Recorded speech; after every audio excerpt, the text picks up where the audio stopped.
What's the burg in Burglary? What makes blackmail black? And who were the original goodfellas? It's all crimes and capers and deviant behaviors on today's episode of Words Unravelled.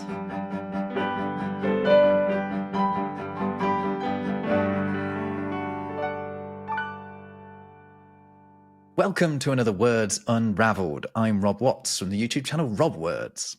And I'm Jess Ferris, author of the Etymology books Once Upon a Word and Words from Hell. And today we are misbehaving on Words Unravelled, aren't we? We are committing a few crimes, breaking a few laws, that kind of thing. Yes, we are putting words under investigation in an episode filled with malpractice, malfeasance, miscreants, and wrongdoing. Welcome to this episode of Words Unravelled, all about crime. Crime.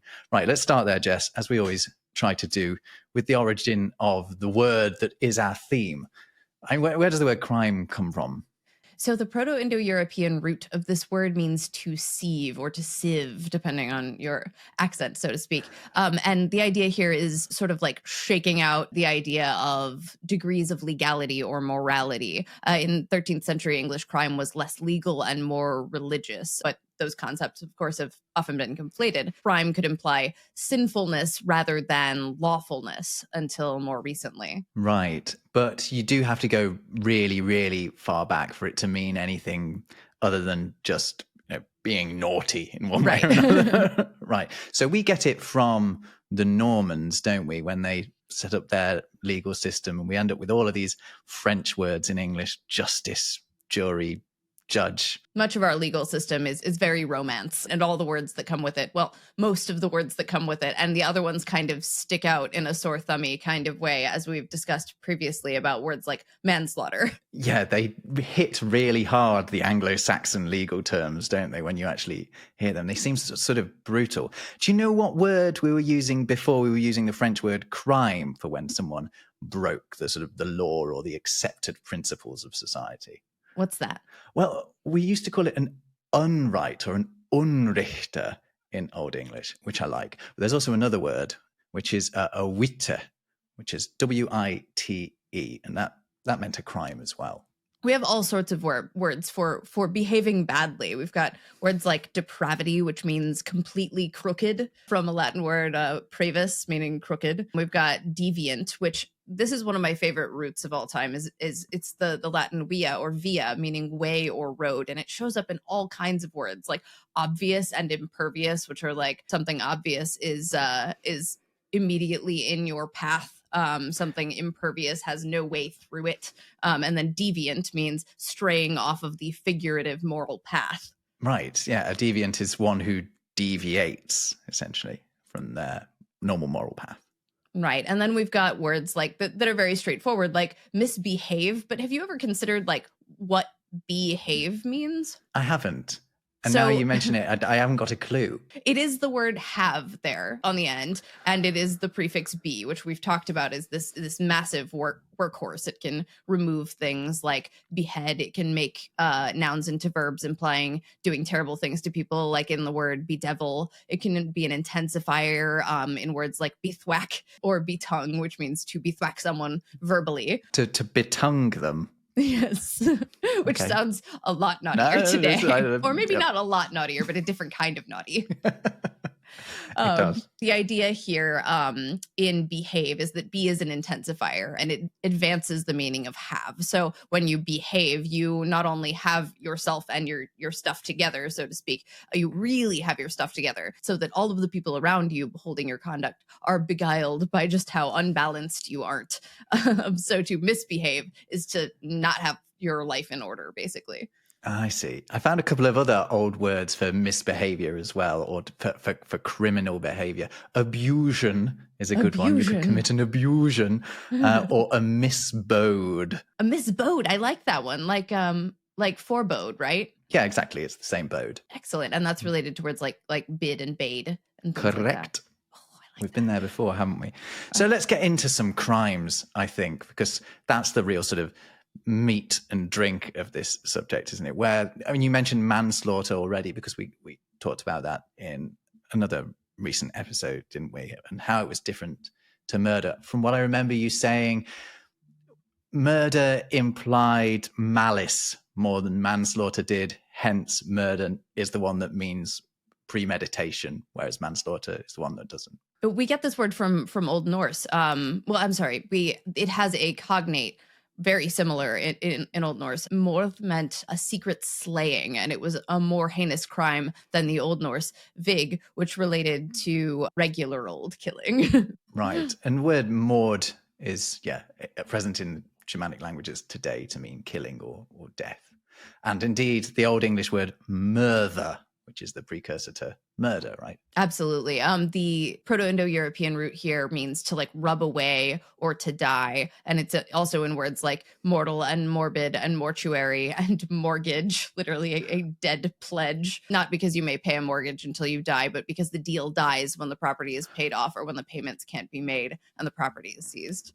Okay, because when you sign a mortgage deal, it does feel like you're signing your life away. The joke is that, but ultimately that was not the original intention behind it. Okay, so I mean, murder is like that's the big hitter. That is the 800-pound gorilla of the crime world. Oh no! Oh no, the jargon episode. Science leaking. Let's talk about some more crimes and where their origins came from. What have you got for us, Jess? Wait, real quick. Oh, go on. I wanted to briefly note that the murder of crows. We've talked a little bit about the collectives of animals, but in case you haven't listened to that episode, you might be wondering why a group of crows is called a murder. And the idea is it's like an association with their behavior and their association with like bad omens and things. So in our 15th century Book of St. Albans, we had these collectives of animals like prickles of porcupines and a flamboyance of flamingos and a pride of lions. So we also have our murder of crows. And there are also collective nouns for people in there as well. A pertinent one for this episode is an eloquence of lawyers, which is actually being rather nicer to lawyers than we have historically been in the past, particularly in terms of what we've called them, which I'm sure we'll get onto a bit later in this episode. It also has a sentence of judges. Oh, beautiful.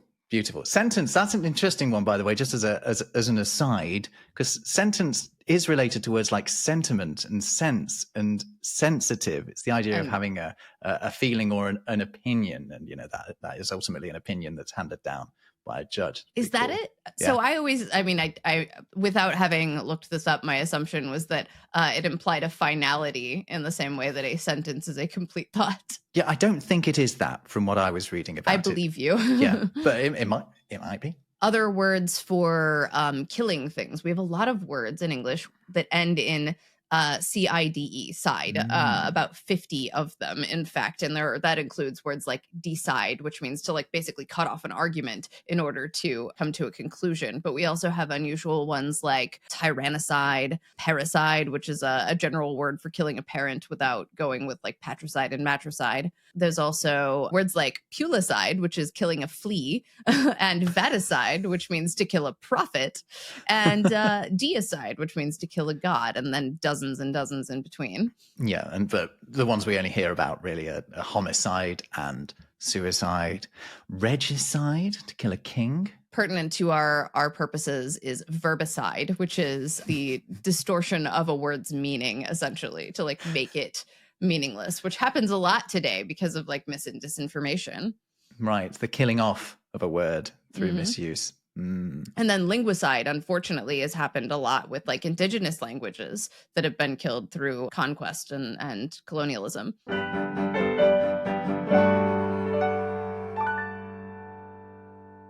One that caught my eye is the word burglary, because there's a transatlantic difference, in how we approach that word, purely through the fact that the word burglarize is a purely American term. It's never used in English. You burgle something. That doesn't surprise me. It's never used in British English. I'm not sure I say either all that often, but yes, generally speaking. Burgle does sound a bit odd, doesn't it? I can see why burglarize was invented, but it's a fairly new invention. But I was amazed to find out where the word burglary comes from, because it's rare in that it's an Old English Latin hybrid, because the burg at the start of there is the same as at the end of a lot of place names like Edinburgh or Peterborough or Canterbury, that Bury, Bourghburgh,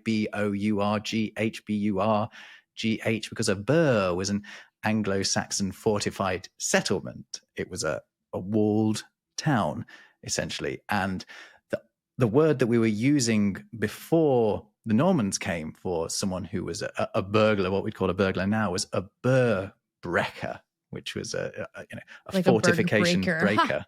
Exactly. Yeah. And then the Normans, when they take control of the courts, they add a sort of Latinate ending to the first component of that Old English term, and you get burglary or something along those lines. I don't know what accent they would have used back then. And hence we have burglary now. It almost means housing someone or like invading their home, but without the invasion part even in the word. It's just like, if you take away the actual crime, it becomes rather redundant, but that is what we're left with. But you have to bear in mind that that's all about breaking in, not necessarily stealing something. So burglary doesn't have to involve theft. a legal term that comes up around theft is larceny, right? Which is from a Latin word for a hireling or a mercenary originally. So somebody would pay to go be a bandit against your enemies or whatever else. It's not a word that you hear very much in Britain either, actually, larceny. Oh, okay. Yeah, I mean, it's a very old English word, as in it's a word that's been around in the English language for a long time. It doesn't get used 11th century, something like that. Yeah, it's proper old in it. Perhaps while burgling, you might trespass, and that's also got quite an interesting old origin because it's also in prayers and things. Yeah, because it's an old word just meaning a sin. It comes from the Latin transpassare, which means to pass or to cross beyond, to pass beyond. And in English, it means to pass beyond a border. It's quite literal. But in French, trespasser has a different meaning. It means to die. It means to pass over. That makes sense to me. The other side. That seems a lot more, straightforward than the idea of a sin as a trespass or an invasion. Another word for, the word thief itself is an Old English word, and it's been around for a long time. It's not super known its exact root or relatives, but 19th century dictionaries distinguished between thieves and robbers, with a thief stealing things without the knowledge of the victim, while a robber stole or plundered things openly and with the victim fully aware that they were being shaken down. Speaking of which, rob. Is related to words like reaver and rover, and distantly to words like corrupt, which we talked about rompere in a previous episode as well. I see. So a thief is more sneaky than a robber. Let's see. What other crimes can we talk through? Well, how about arson? Oh, there we go. Yeah, that one's got a lot of related words that you might not expect. Burn that one down. Very good, because and it does come from the same Latin root as ardor or ardent, words that mean to burn. We get it from French, though. Another one we get from French is poaching, which is the crime of hunting where you shouldn't be, and the word comes from a French verb, pocher, or at least this is where it's thought to come from. I don't know exactly where it came from, but it seems like the most likely candidate is this French verb pocher, which is to put something in a bag. In French, une poche is a bag. In fact, it also means your pocket these days, but originally it's just a bag. And from that, we get the word poke. So, when we talk about a pig in a poke, that's buying a pig in a sack and not seeing it before you before you actually purchase it. And it turns out, it wasn't a very good pig, or it wasn't a pig at all. It was a cat or something in the end. And also the word pocket, which comes from the French for a small bag. And a poacher is so called because, they would hunt things, kill them, animal, basically. Mm-hmm. Stick it in a bag. Yeah. But also, you might be surprised to find that poaching an egg is related to poaching a deer or poaching a bird. Is it because it becomes like a little sack? It's exactly that. Water? Oh, that's good. Yeah. The white becomes a little posh, a little pocket for the yolk. I think that's adorable.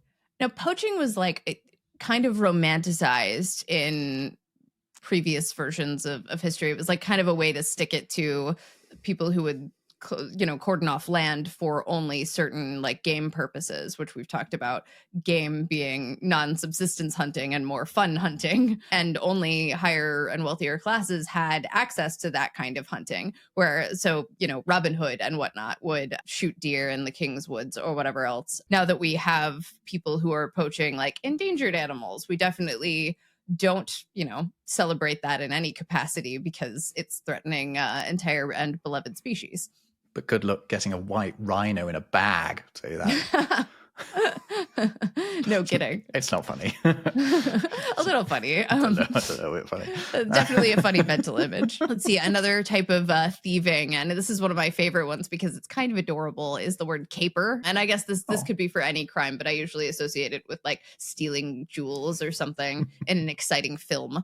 It's from the Latin word capriole, meaning to leap or skip. And the idea is just that it's like it started out as adventurous pranks, implying a degree of playfulness, and then to entertaining criminal activity thanks to like crime fiction and films. I see.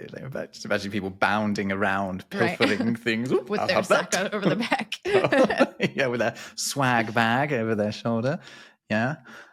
What about crimes like forgery? Forgery is a good one because it seems like it's related to the word forge, and it is, forge is somewhere where you make things, and forgery is the act of making things. They come from exactly the same French source. What about embezzlement? So embezzlement is stealing for rich people. It's kind of a white collar crime, making away with money from corporations or employers. It's pretty bad, but it's usually considered like a non-violent white collar crime these days. And today's sense has absolutely nothing on its original meaning. The word's Old French origin means to steal, but basilier ranged in meaning from torment to destroy to gouge, and that's probably an extension of terms like price gouging, reflecting the same sort of oddly violent analogy between money and physical torment. Yeah, it is weirdly violent, the origin of embezzle, and it's become something non-violent. Almost that's kind of the point of the non-violence of it is why it's so pernicious and so damaging potentially, because it can go undetected. Can't it? Speaking of which, do you know the origin of pernicious? No, do you? It literally means completely violently murdering someone. Essentially, like the root here is the Latin nicare, meaning to kill, related to innocent, meaning like not harming or not injuring, which I got that wrong on a previous episode, so mea culpa. But yes, here we go. We have per, which in this case is an intensifier, and then nicare, meaning of like a violent killing. Good grief. Or to kill violently. So, pernicious is a more pernicious word than I had previously thought it was. Indeed. And we also, I think we've addressed this before, but corrupt is another word that we consider. Like corruption tends to feel political or white collary, but it literally means like to break or to destroy. Yeah, it's related to rupture and disrupt, like we talked about before, all of these rompere words from before.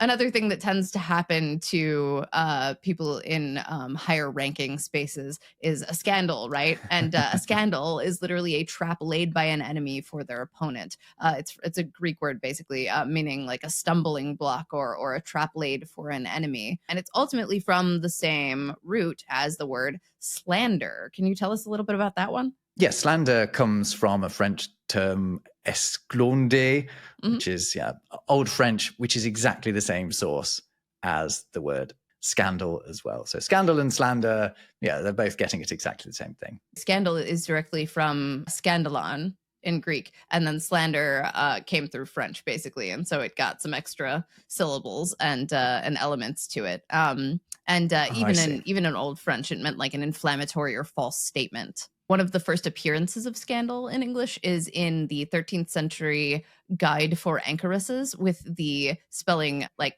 candle with an S on the front. This described like a moral stumbling block or a potential temptation for religious hermits, but it took on its full like gossipy sense in the late 16th century. Shakespeare mentions it in Sonnet 112, "Your love and pity doth the impression fill, which vulgar scandal stamped upon my brow."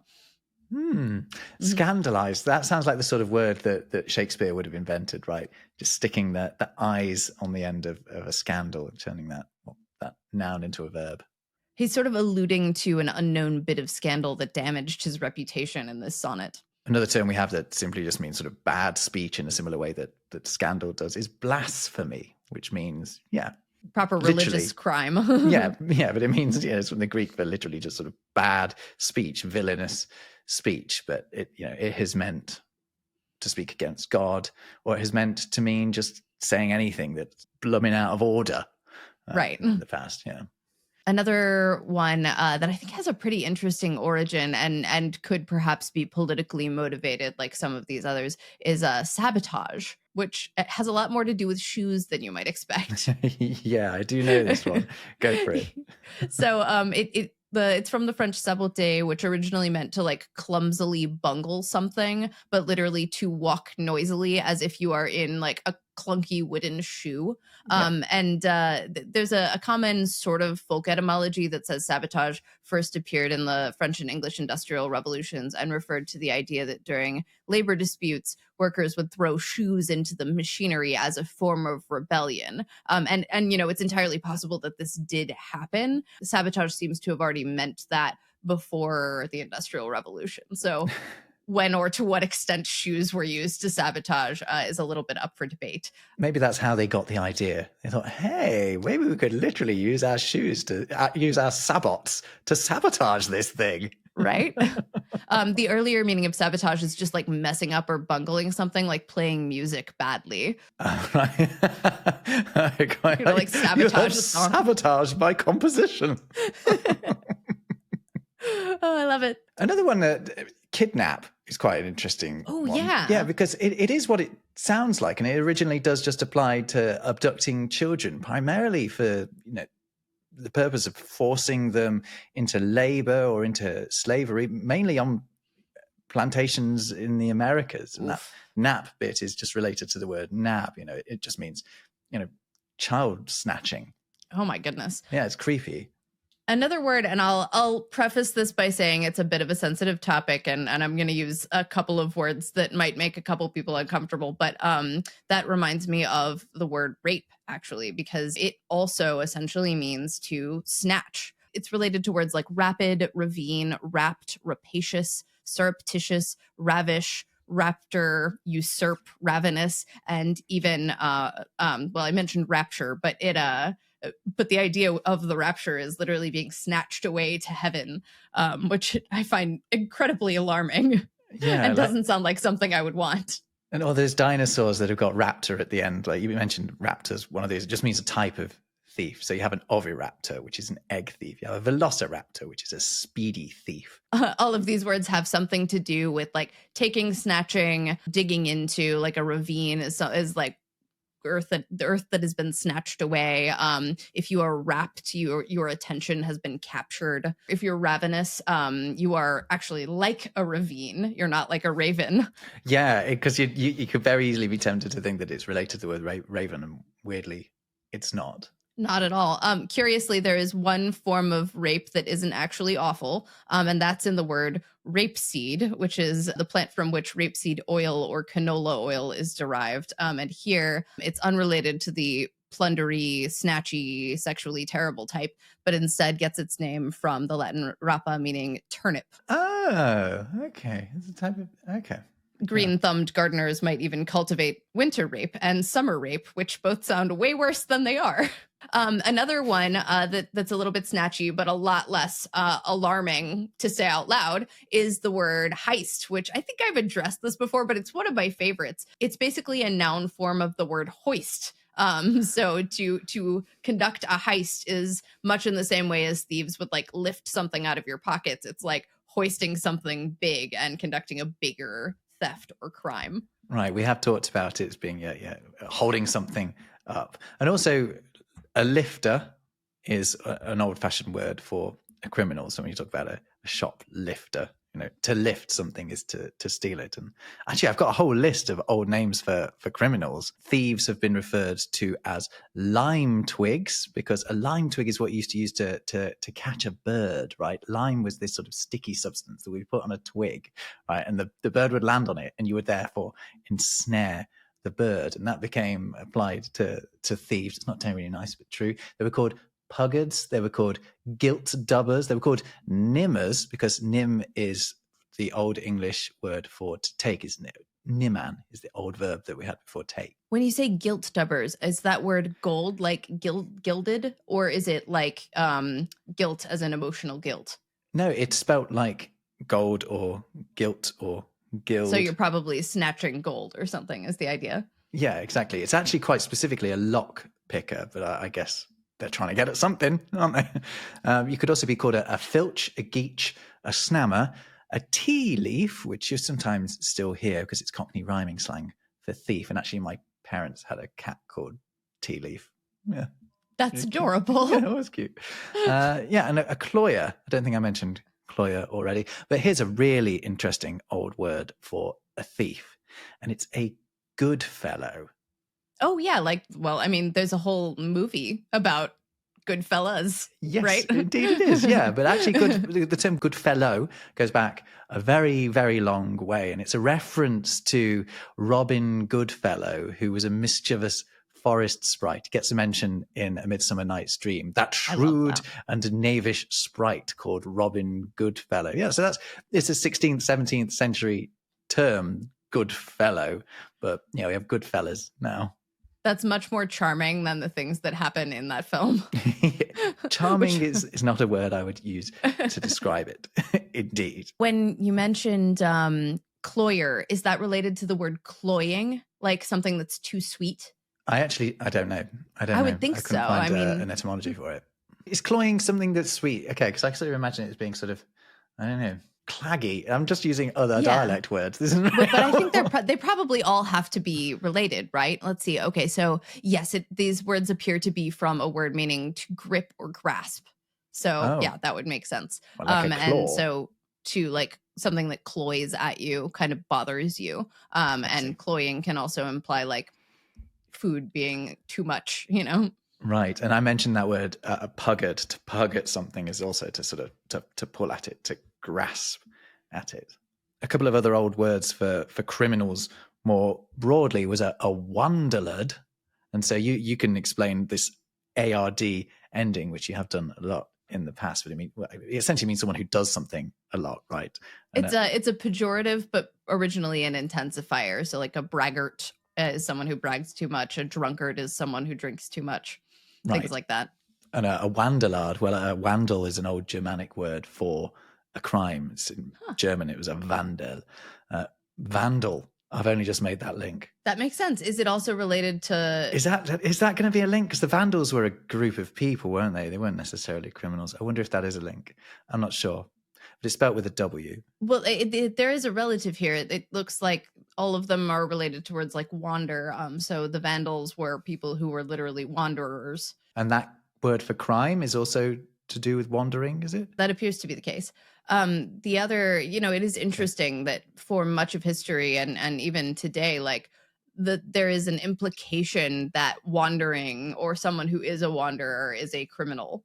We have words like a vagabond and things like that who are also literally wanderers. It's from the Latin vagare, meaning to wander around. Yeah, vagrant. Yeah, exactly. This notion of like vagrancy as romantic or as criminal seems to fluctuate throughout history too, right? Because we have like hobos and tramps, so to speak, were also romanticized. Tramps, so named for tramping across the country. Hobo has a bunch of theories about it. No one knows for sure exactly where it came from, but it could have been from a call like ho boy, which was a common call to workers on railroads where hobos would use like for shelter and travel or to pick up work. Or it could be from hawbuck, a word for a person who lives in the country that implied kind of loutish behavior and lack of education, maybe sort of the like trashy sense that we sometimes hear now. Can I go off on a massive tangent and just say you mentioned hoboy as a potential source? Hoboy is the older English name for the oboe, the instrument, the oboe. Is it really? Yeah, because the term oboe is an Italian take on the French hautbois, which is spelled H-A-U-T, meaning high, and bois, B-O-I-S, meaning wood, because it's a relatively high-pitched wood instrument. But that got rendered into English as hautboy. That is delightful. That is wonderful knowledge. I'm so happy that I learned this today.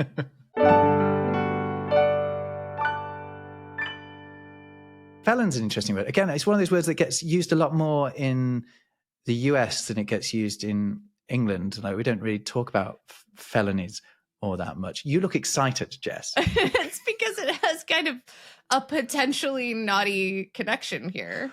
Go on. Well, it's from the Latin felonum, meaning evildoer. But beyond this Latin source, it's unclear. It could be from a Frankish term, meaning kind of like scourger or something like that, or scourger. It could be from a Latin term for a bitter poison, or it could be from the Latin felare, meaning to suck, which is related to a particular word. For goodness which sake, would, Jess. and the idea might be that this was an intentional joke implying that a felon is, at least etymologically, a cocksucker. Like, I wish I were making this up, but this is... Why did this that is come not up me in your... coming up with this this. came up in your research, but it didn't come up in my research, I'll tell I'm you that so much. sorry. Because you're always searching different corners of the internet to I am. If I can move us on I found slightly... this one in a book, thank you. Yeah, to be fair. This is all, by the way, in Words from Hell, Jess's very good book. It is also found in my book, so there's that. Yes, one of the interesting things about felon is it's related to the word fell, as in one fell swoop, which is a sort of fossil word, and it's used by Shakespeare in... And yeah, the term one fell swoop is coined by Shakespeare in Macbeth, right? And he's talking about birds, by the way, in that moment. So when we talk about one fell swoop, he's saying how his... who is it that's saying it? I don't remember, is it Macduff? Saying that their whole family has been slaughtered in one fell swoop, like little birds captured by a hawk, and a murderous, villainous swoop. One like murderous, villainous swoop. Yeah. And then fell here is also related to the term like fell beast. A beast that is particularly wicked or cruel or evil. Felon ended up being a mashup of these, as far as I could find, these like the Latin term and the Old English term. One of the things you talked about was it potentially having something to do with venom, right? And actually a felon has also in the past been an English word for a boil or a sore, something that is filled with venom. Ew.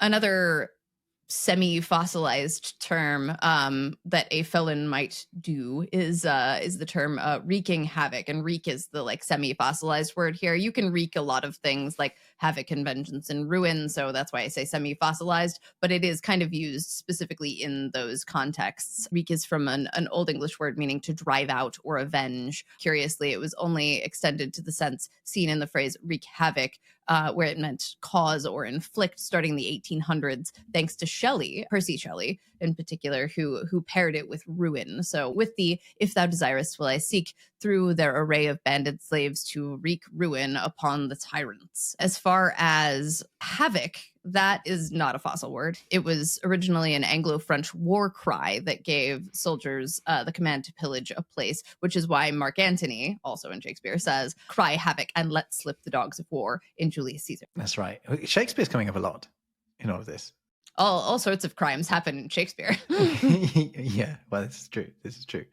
I've got some old crimes. I would love to hear about old crimes. So you heard of the term eavesdropping? You know, that was a crime at one time, a punishable crime.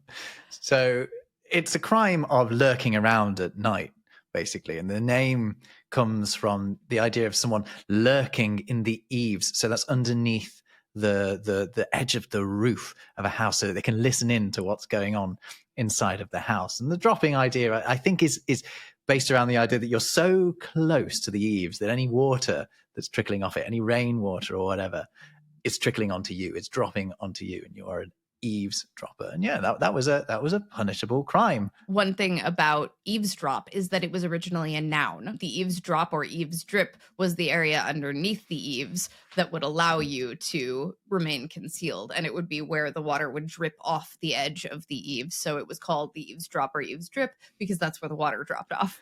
Okay, that makes sense. Yeah, because yes, a drop can be a noun for something that sort of overhangs, can't it? I looked into this because in Fellowship of the Ring, Sam is confused when Gandalf accuses him of eavesdropping because Bagan doesn't even have any eaves. He's like, it couldn't possibly be eavesdropping because there are no eaves. Technically true. That might well hold up in court. Who knows? And another funny crime that I came across was the crime of crimping, which is... Yeah, that sounds like a hair thing to me. Yeah, I know. Well, it is, isn't it? But back in the day, it's actually a bit more like kidnapping, but with adult men. And instead of forcing them into slavery, you forced them into the military. It was the abducting of adult men and forcing them to serve. And that was called crimping. What other antiquated crimes do we have? Well, I tell you, so this one it's not a crime. It's actually a punishment, but I wanted to mention it because it came up while I was searching for crimes, because there's a sort of petty crime called riding the skimmington. And what a skimmington is, it's a parade designed entirely to humiliate and shame either a husband or wife who has been unfaithful or mistreated their spouse. So you would have this noisy parade where you dragged them through the village or the town, and it was called a skimmington. And to ride the skimmington was to participate in this unruly behavior, because I don't think it was terribly official. But yeah, that sounds horrible. It was a shaming. And also skimmington became another term for a man who was he was being henpecked by his wife, a sort of weedy husband. Is it fair to call someone who's being henpecked weedy? I don't know. Maybe it's not. But anyway, it wasn't considered a particularly good thing to be. It's not a term that comes up a lot in my world. It was skimmington. I'd never heard of it before either. Another type of crime one might commit is conning someone, right? Basically, like trying to get money out of them. There are many different ways to do this. We've talked briefly before about the fact that con can be short for convict or confidence artist, but generally speaking, when you're talking about someone conning you, it's that confidence scheme. You gain someone's confidence in order to get something out of them. Another word that relates to that kind of thing is swindle, which is oddly cute. It means to be giddy. You're going to swindle me. That sounds delightful. Right. And that's Does it what involve it means. ribbons? Like, it's from German and it describes like both cheats and giddy people, perhaps from the idea of like the giddiness of gambling. The theory here is a little bit murky. Svindle. Mm-hmm. Svindle. Schwindler, I believe, is the... Schwindler. Uh-huh. Oh, okay. For whatever reason, swindling someone is maybe cackling as you're running away with their funds. Another way to get money out of someone is to blackmail them, or you could get a number of things. You could buy silence with blackmail. You could get anyone to behave in a certain way that you want. But blackmail originally had nothing to do with mail, as in letters, or really anything we would call mail today. And is it anything to do with the mail that one would wear? No, neither that nor that. The practice was called blackmail. Of course, the black part refers to the evilness of it. As for the mail part, in Middle English, this was a word meaning rent or tribute. So blackmail essentially means evil rent or evil tribute. And the idea is kind of like extorting poor people out of their rent or like making people pay, sort of like a racket as we might use it today. Yeah, that's what it sounds like, right? It's making someone have to pay a sort of, dues where really you've got no right to be demanding them out of them.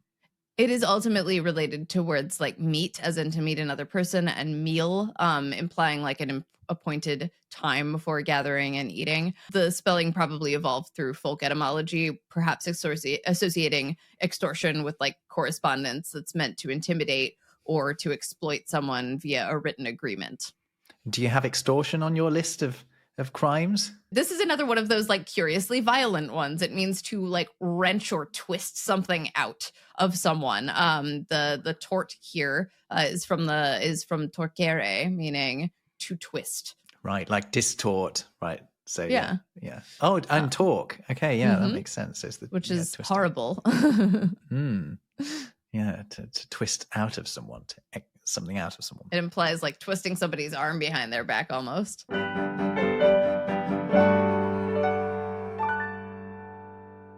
One topic that I found particularly interesting is the many words for snitches, people who inform on crimes. So like, and the act of snitching, which like snitch implied like someone who it's usually a word for like a nose or something. So it's somebody who's like poking around and business they shouldn't. There's also like squeal and bark and belch and bleat, all words for like wailing to the cops after you've been squeezed a little bit. Narc is fun because it's not short for narcotic, but they heavily overlap in meaning and usage. Like narc is a word for a police informer, first showed up in the 1800s and is thought to be related to a Romani word for, again, nose. And then the idea is like, you're a nosy bastard who should keep that schnoz of yours out of my business unless you want to lose it.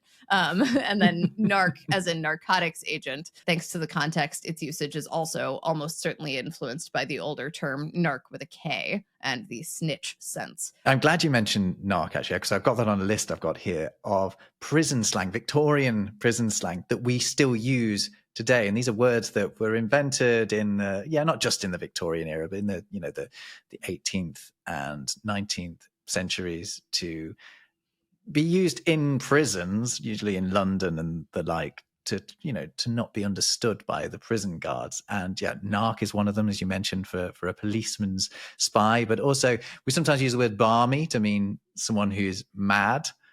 That comes from prison slang. Clobber, meaning clothing. This is all quite British slangy, I appreciate. Conk, meaning nose. You can sometimes still hear a copper, calling a policeman a copper, and therefore a cop, which is much more of an Americanism.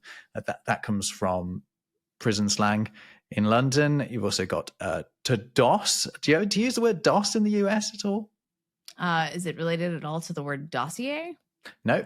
To DOS is to sort of idle. It's to kill time. And it's, prison slang for to sleep, actually. Dukes, meaning hands, put your dukes up. That's also old prison slang. To front something, to lend someone some money, to, front me a tenner is to lend me a tenner. Also mob, the word mob meaning a gang, that comes from prison slang. Nut meaning head is prison slang. Pal was originally a partner in crime in prison slang, and quid. Prison slang is the origin of quid, meaning a sovereign originally, but now that we use to mean a pound. Yeah. And then there's lots of other prison slang that didn't survive this long, but is worth a mention. For example, to borrow something was known as biting someone's ear. So, for example, he wanted to bite my ear for a shilling would mean he wanted to borrow a shilling off me. People would talk about being a canon, which meant to be drunk. And we talked about how many words for being drunk the Brits have, and we didn't even include that one. That one's kind of died out. But you could say, I was so canon, I barely made it home on Thursday. Daisy roots, that's rhyming slang for boots, and some people might have heard it. Do you know My Old Man's a Dustman? I've heard of it, yeah. My old man's dustman, he wears a dustman's hat. There's a line in there. He looks a proper nana in his great big hobnail boots. He's got such a job to pull them up that he calls them daisy roots. It doesn't make an awful lot of sense. Beautiful. Thank you very much. Call me Lonnie Donegan. Giving hot beef, that's a term from prison slang. Can you guess what giving hot beef was? I mean, I'm gonna come up with probably a naughtier meaning of this than it actually has. Just tell me. Yeah, it's for the best, isn't it? Actually, giving hot beef meant shouting "Stop thief." It is a kind of rhyming I see. Slang it's rhyming slang that. too. Yeah, that sounds much worse to my ear. It does. Well, can you guess what screws men were then? I mean, they were burglars, Jess. Get your head out of the toilet. No. And to grease someone's duke was to pay them a bribe. They're making this so easy. Yeah, so you know how you grease someone's palm? That's to pay a bribe. Well, it was to grease someone's duke, because we discussed duke meaning. Stop it. Stop. Now I'm thinking about a greased up duke, which was bad enough. Oh, particularly some of those modern dukes. Oh, my goodness. What have we done? What have we done? Oh, what have you done? I don't know. Yeah, so that's a prison slang, cant. A lot of that feeds into Polari as well in the 20th century, you know, the sort of gay slang of London. A lot of those terms make it into there as well. It's also heavily influenced by Italian and other languages. That's something we should definitely talk about sometime, London's gay slang, Polari. Fascinating that's stuff. Neat. Yeah. We'll get into that another time, I think. Have you got any slang stuff, Jess? Yeah, so the two that I have in particular are for people who didn't do it but have been pinned with the crime. So a stool pigeon was a police informer, somebody who betrays someone else, but was earlier a word for like a decoy bird. A stool was the like movable pole or perch where you would attach, unfortunately, a pigeon to lure wild birds in to attack it, like to catch a hawk for hawking purposes and things like that. So if you were a stool pigeon, you were the unfortunate pigeon who got put in the way of the hawk. Birds have not done well out of this episode, have they? All right. And a patsy is another one. This is another word for a fall guy, so to speak, which fall guy makes sense, somebody who takes the fall. Patsy is from an Italian word, pazzo, meaning like a madman, apparently, or fool. The idea is somebody who is not intelligent enough to get out of the way of having the crime pinned upon them. Right. And if you do have a crime pinned on you that you didn't commit, you could be called a scapegoat. That's biblical. It's also kind of a Jewish term too. There's a portion of Leviticus that addresses the Day of Atonement or Yom Kippur, and basically the tradition was to select 2 male goats. Someone draws lots on behalf of the 2 goats, and one of them gets sacrificed, and the other one is presented to God and then sent into the wilderness, bearing the sins of the people as sort of a proxy for their wrongdoing. And the one that gets sent away is the scapegoat, sort of like the sin eater that we talked about previously. The variations of this term across languages is pretty neat, are pretty neat, rather. It's originally from a Hebrew term, sort of implying it literally means like the goat that departs, and is related to the name of the now demon Azazel. But it was translated, the Hebrew term was translated into Latin as caper emissarius, or the emissary goat. In German, the term translates to the single goat. In Greek, it translates to the goat that goes out. And then in French, it's also emissary goat. In English, the goat is scaping, which is short for escaping, which also has a really interesting origin. It literally means to get out of your cape. Like it's the idea is like someone has grabbed your cape and you're like dancing out of it. It's to ex-cape. Right, exactly. There are a few other words from English linguistic history that include scape as a shortened form of escape. They're not related to words like landscape, but someone who is, say, a scapegrace has avoided the grace of God, and a scapegallows is someone who deserves to be hanged but isn't, or dodges the hangman's noose. Escape gallows. That's a good one. Now, if there's any word that I take away from this episode, scape gallows. I like that one. Well, I think we've gone pretty deep into the criminal underworld during this one. What's your verdict? Oh, verdict, by the way, means true said, quite literally. Truth saying. Yeah, exactly. Yes, from Latin, the dict is the same as in dictation and all of the words that mean said. Anyway, what's your verdict? Pretty good one. Huh? Delightfully nefarious and indeed a bit naughty, and I love it. Thank you very much for watching or listening to this episode of Words Unravelled, and we'll catch you in the next one. We'll see you next time.